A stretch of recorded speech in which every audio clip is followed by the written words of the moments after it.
Hello, everyone, and welcome to my kitchen. Today, I am going to be showing you a recipe for a Puerto Rican inspired beef stew. If you don't know, part of my heritage is Puerto Rican on my dad's side, and so I grew up eating a lot of Puerto Rican spices and just the flavors in that culture. And one day I was just craving those flavors and I kind of created this to satisfy it. So I hope that you guys will enjoy the recipe and let's go ahead and get started. So as you saw there, I put some olive oil into a skillet and turned the heat onto a medium-high heat. And now I am just dicing up a large yellow onion, and I'm also going to be chopping up about 5 garlic cloves. And both of these items are going to go into my skillet to saute for a couple of minutes. I find when I'm doing a recipe like this where I'm just throwing everything into the crock pot and allowing it to cook for several hours, it's always best to go ahead and saute up my onions and garlic ahead of time. You don't have to do this, but I find that the texture of the onions is much better if I go ahead and saute them. They kind of tend to be a little bit almost crunchy if I don't do this, and I don't really want crunchy onions, so a saute beforehand is always a good idea. And now I am just prepping my carrots to go into my crock pot. I recommend using about 1.5 to 2 pounds of carrots. This is one of the primary ingredients in this recipe, so that's why we're using so many carrots. I used part of a bag of regular carrots that I had, and then I had a partial bag of baby carrots. So it doesn't really matter what type of carrots you use, you just want to use quite a few of them. Now, the next thing I'm doing here is I took a 4 pound chuck roast and just cut it into large chunks. You can do more bite-sized pieces if that's what you prefer.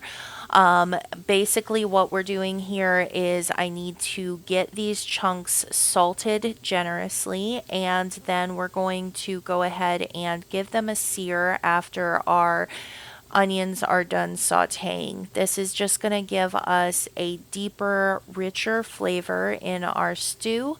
So I do recommend this step if you have the time for it. If you don't, you can absolutely just throw the beef chunks into the crock pot. It will still be fine. It will still be delicious, but you're going to get a deeper flavor if you go ahead and sear off these pieces first.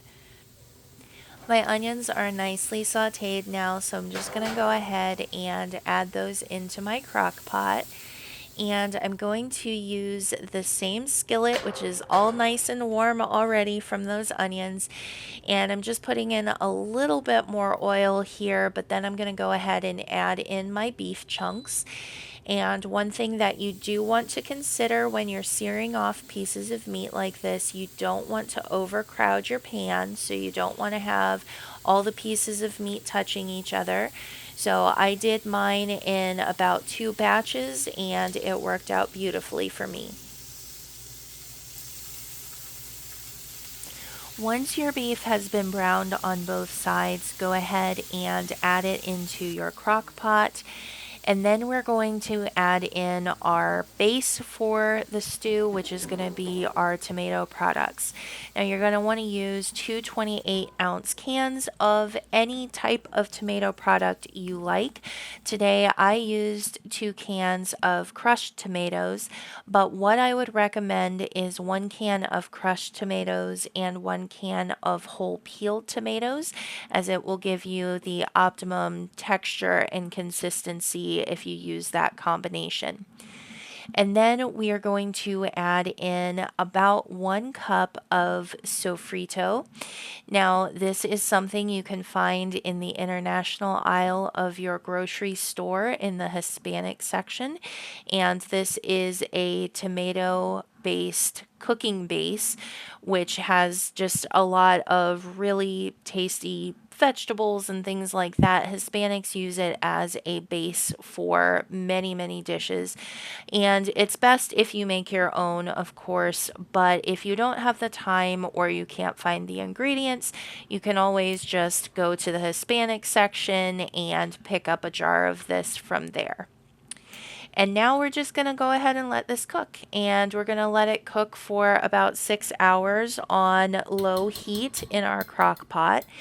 And then after that 6 hour mark, we're just going to give it a stir and a taste to see if it needs any additional seasonings, any additional salt, pepper. You could add cumin into this.